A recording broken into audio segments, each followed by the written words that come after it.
Greetings, dear friends. Your invaluable support is our strength. Don't forget to like, subscribe, and share this video. This greatly helps the growth of our channel. Leave your comments. Your feedback is very valuable to us. And now, to the most important and current world events. Let's go.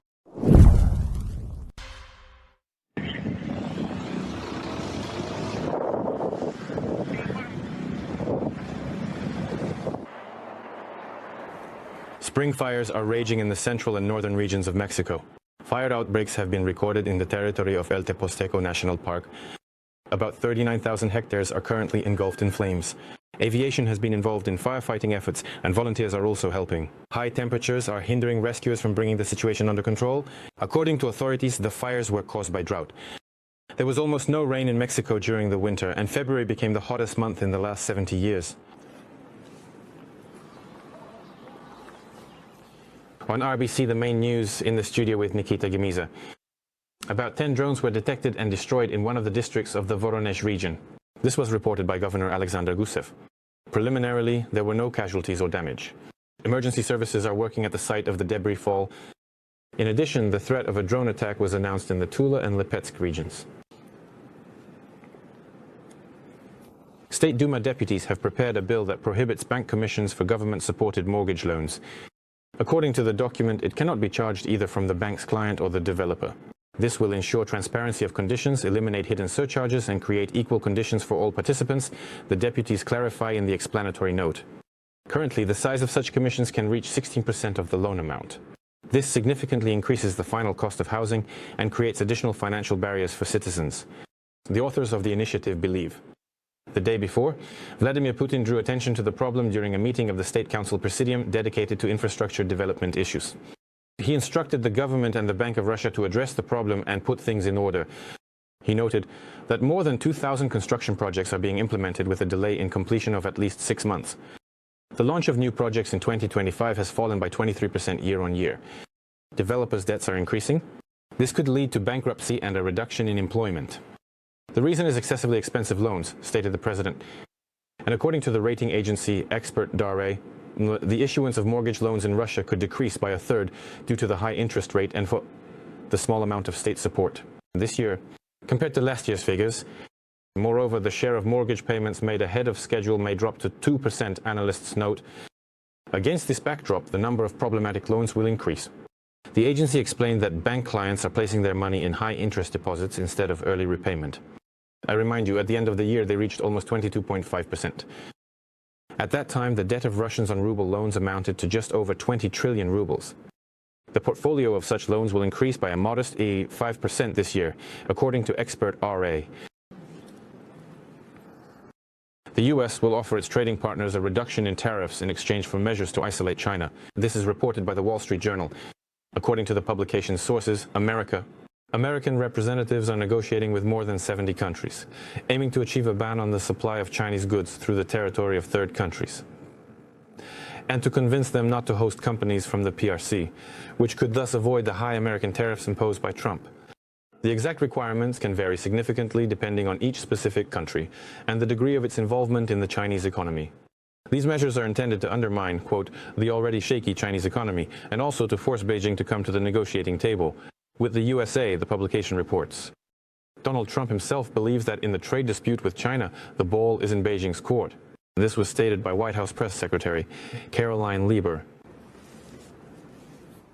The president has made his position on China quite clear. The president has clearly stated his position regarding China, although I have an additional statement that he just shared with me in the Oval Office. The ball is in China's court. They need to make a deal with us, not us with them. There is no difference between China and any other country, except that they are much bigger. China wants what we have, what every country wants, which is the American consumer, or, in other words, American money.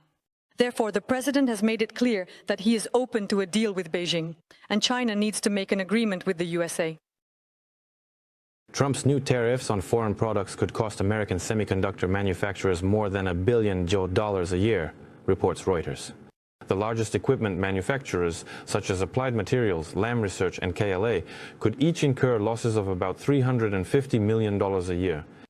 The Trump administration, I remind you, states that the tariffs are aimed at developing domestic technological production in the USA. Nvidia fears it could lose about $5.5 billion following the ban on exporting chips to China. Bloomberg reports this. The U.S. administration states that without a special license, it will no longer be able to supply chips for artificial intelligence technologies to China. The new requirement was explained by the fact that this product could be used in a supercomputer, although Nvidia initially made the export model of the chips less powerful.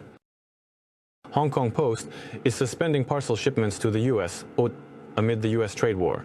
A statement on the Postal Service's website says that Washington is acting unreasonably, resorting to intimidation and abusing tariffs.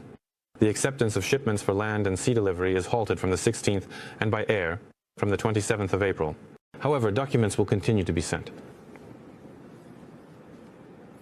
Joe Biden condemned the Trump administration's policy for cuts in Social Security. This is the first public speech by the former U.S. leader after leaving the presidential office. Why are these guys taking the name in Social Security? Why are these guys targeting the Social Security system? They are following the old line. Act fast, break things. Their motto. That's what they do, demo. First they shoot, then they aim. In less than 100 days, the new administration has caused so much harm and destruction. The speed is breathtaking. They struck the Social Security Administration, removing 7,000 employees, including the most experienced officials, and intend to cut thousands more. We are already seeing the consequences. Biden spoke for about half an hour, during which he did not mention Trump's name even once. Many Democrats are convinced that Biden should refrain from public appearances as he is considered a burden for the party, reports CNN. According to their information, the former president hardly communicates with his former team and supporters. An aerial bomb exploded in one of the settlements in southern Israel, near the border with the Gaza Strip and Egypt. The projectile fell from an IDF military aircraft. The cause of the incident was cited as a technical malfunction. There were no casualties or damage. The Israel Defense Forces have launched an investigation. The incident occurred during an attack on the Gaza Strip. The military did not specify which targets the fighter jet was aiming for. IDF units took control of a third of the Gaza Strip after the ceasefire ended, writes the Wall Street Journal. The military resumed the offensive in mid-March. According to the publication's sources, the Israeli army plans to expand security zones. The day before, the country's Prime Minister Benjamin Netanyahu arrived in the northern part of the enclave, held a meeting with the military, and emphasized that his country will not stop until key objectives are achieved. I am here with the Minister of Defense, with IDF commanders and our soldiers and reservists. They are doing an amazing job in the Gaza Strip. They are attacking the enemy, Hamas. It will continue to receive more and more strikes. We insist that the militants release our hostages, and we will achieve all military objectives. The Israeli army also attacked Hezbollah positions in southern Lebanon. According to the IDF, militant infrastructure was hit. The attack was carried out the previous evening. The military emphasizes that they will continue to put pressure on the Lebanese movement to prevent Hezbollah from restoring or creating new weapons production under the guise of civilian infrastructure. The U.S. will begin a phased withdrawal of troops from Syria within 2 months. This is reported by the Israeli portal Ynet. According to the report, representatives of the American security services informed the leadership of Israel, which had previously tried to persuade Washington to maintain a military presence in the Arab country. In response to a request from the RIA Novosti agency, the Pentagon stated that the U.S. regularly redistributes forces based on needs. In December, American authorities stated that there are about 2,000 U.S. military personnel in Syria. The bases are mainly located in the north and northeast of the country, in Kurdish regions. One of them, Al-Tanf, is in the southeast near the border with Iraq and Jordan. 2 miners were rescued in the Satkinskaya mine in the Rostov region after a rock collapse. The workers were trapped in the tunnel. Both miners are in satisfactory condition. They are being, on the surface have already been sent home. A rock collapse in the mine occurred the previous morning. The investigative committee has initiated a case regarding the violation of industrial safety requirements. The Satkinskaya mine was opened in 2004. It is the largest coal enterprise in the Rostov region. The AN-24 aircraft of Polar Airlines successfully landed in Yakutsk with only 1 engine operating. This was reported by the airline. Social media is publishing footage of the successful landing.